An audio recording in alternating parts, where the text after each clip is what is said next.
All right, this is a 70s GMC Sahara short wheelbase. Don't know what year it is. I'm going to guess 1974. But it is a short wheelbase V8 rear wheel drive truck. Not quite as desirable as the four wheel drive, which apparently I read somewhere four wheel drive actually reduced towing capacity for some reason.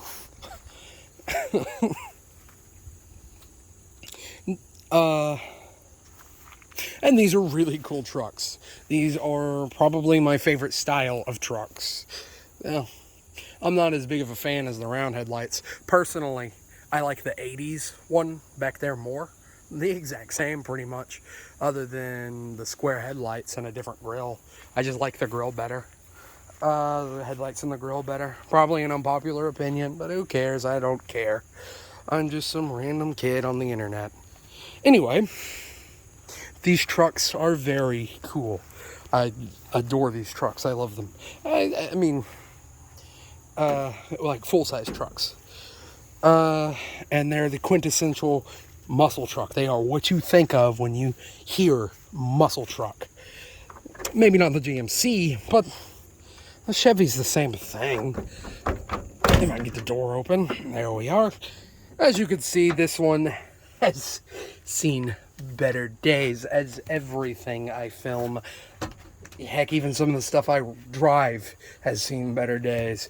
I mean, the channel's called Trailer Park Supercars. What do you expect? Anyway, as you can see, vinyl, or what was vinyl, seats, and plastic door. Excuse me. Anyway, of course, no power or anything. You could get power everything in these trucks. The 70s was about the first time you'd actually start to see luxury trucks appear and special options. There are so many special options of these trucks. I don't think of the GMC, but of the normal Chevy, there's so many options. You've got the Gentleman Jim. There's one that's a blue one. I can't remember what that one's called. There's another one that's like a Countryman or something like that. There's this one is a Scottsdale. This is a Scottsdale, which is, I don't think, a special edition. I just believe that is a normal upper trim, meaning this was not a fleet vehicle. This was a nicer Chevy. Nicer. I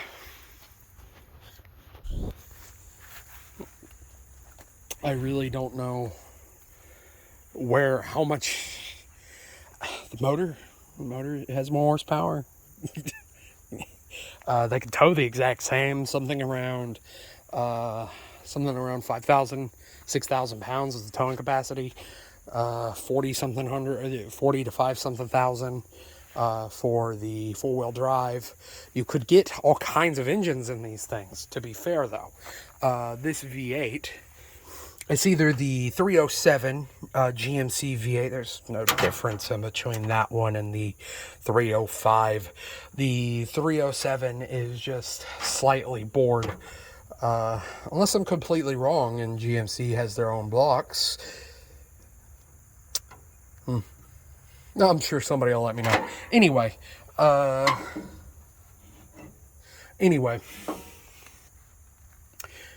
that is probably a 350 though. Fun story. My dad used to have one of these. Not a GMC. It was a normal C10 Chevy truck. It was white. It was an old rust bucket. It had an ambulance engine in it. And he'd bored it over to a 355 and a mild build on it, and built it in the 90s, right before I was born. He no longer has that truck. Motor blew up and he sold it for $75 for some reason. I don't know. Anyway, it had Krager's on it, just like this one. Anyway, you could also get a straight 6 250 cubic inch straight six that made 120 horsepower. This one made 130 to 140 horsepower. With like 200 something foot-pounds of torque. You get again, even though I said this one, I'm talking about the 307 that was in this truck. This one right here, the 350, made about 160 horsepower, 280 foot-pounds of torque. Then you could get the big boy, the 455. Again, exact same thing as a 454. It's not to be confused with the Oldsmobile, or I think Buick had a 455 as well. It's not to be confused with those two. That is a Chevy V8, because all GMCs are commercial and slightly higher trim versions of Chevys. That's all a GMC is. There's nothing like it is today, where GMCs are pretty much just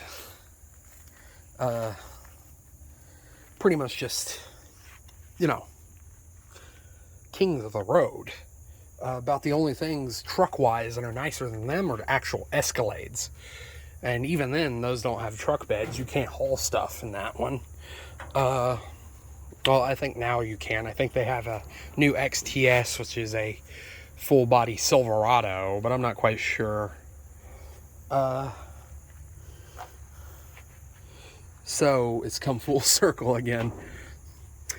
And go ahead and close that. No, we'll close up the hood after the video. I don't want to damage this phone. This particular one, as I said, rear-wheel drive. You could get a 4-speed. The trucks, I think, almost always had the TH400s. I'm sure somebody will let me know if I'm wrong. So TH400 turbo hydro automatic with overdrive in this truck. You could also get a 5-speed manual. I know that for a fact you could get a manual. You could get a column shifter. I'm not quite sure if you still get a column shifter in 74 or 75. This particular truck was just a baseline, I'm pretty sure. We'll see. It was an automatic. It did have AC. Fancy. And it was in a fire at some time. I, like an idiot, for some reason, thought this right here had melted because of the sun. Because I am not smart. I saw that can and thought the can reflected light onto it. No, it was in a fire. I pulled it out before the truck completely burned. It was the only thing they were able to save from the fire. That's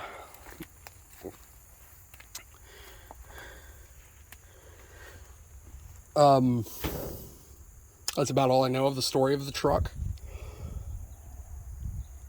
I'm really just talking. Oh, it did have power brakes, and did it have power steering? Hold on. I'm probably looking dead at it.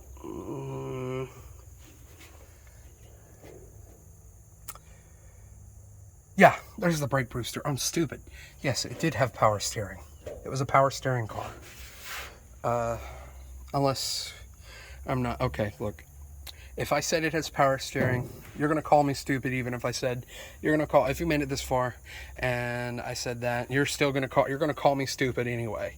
But I give you permission to call me stupid if I got that wrong. But I would like to know how to tell. Again, I'm still relatively new to this stuff.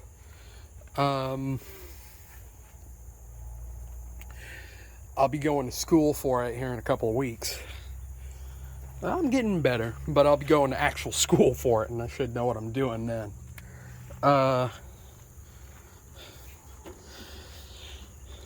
Well, yeah.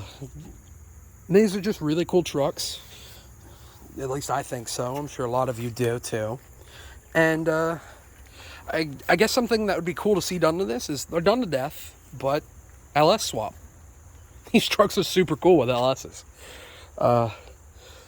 They are done to death. You will not go into the category of original And you will not go into the class into the category of original and thinking outside the box if you do one. But who cares? It's your money. It's your project. Just put one in there. It'd be super cool. Here's a little story about the Caprice I talk about all the time that I am building. It's just a slow process. I was actually going to try to find a 6.2 liter LS to put in it. They make really good power. You cannot deny that. And they do it for fairly cheap. Now, you want horsepower. It's not going to be cheap. When I say fairly cheap, I mean in relative terms. You build something like an LS is not going to be cheap. Nothing you build is. But you're going to get more power out of it for cheaper than and easier than, say, a Coyote or say you want to do a 4-cylinder. That LS is always going to make more horsepower than the 4-cylinder because it's bigger. But to get a 4-cylinder to the same power level as an LS motor, you're going to have to put like double or triple into that 4-cylinder. They're cool to see like that. Do not get me wrong. And if you got the money to do it and that's what you want to do, go for it. Build a 1,000 horsepower 4-cylinder. If I had the money to do it, I would. I would do it. Then I'd put it in something nobody'd think. There's a Corvette over there I was just talking about I think 3 videos ago. And I was saying that's exactly what I'd do to that one if I had the money. If I had the money and could secure the car. But it's not about that Corvette. This is about this truck. So yeah, rip the 350 out, put an LS in it, lower it, build a muscle truck. Or, you want to tow things? Diesel. Put a diesel in it. Those, if you want to be unique. But towing, honestly, I'd build the motor that's in it. If it's a fine motor, if it's not in a Shell LS, then you could put pump gas in it, and they're perfectly fine for diesels, for towing. You don't always need a diesel if you're not pulling a house down. Well, anyway, I guess if you've made it this far, I'm going to go ahead and say thank you for watching my incoherent rambling. If you want to support the channel, the biggest way to do that is to like, subscribe, comment, share, spread the word of the channel around. Now, I'm going to end the video before it takes an infinity to upload. Thank you for watching, and have a good one.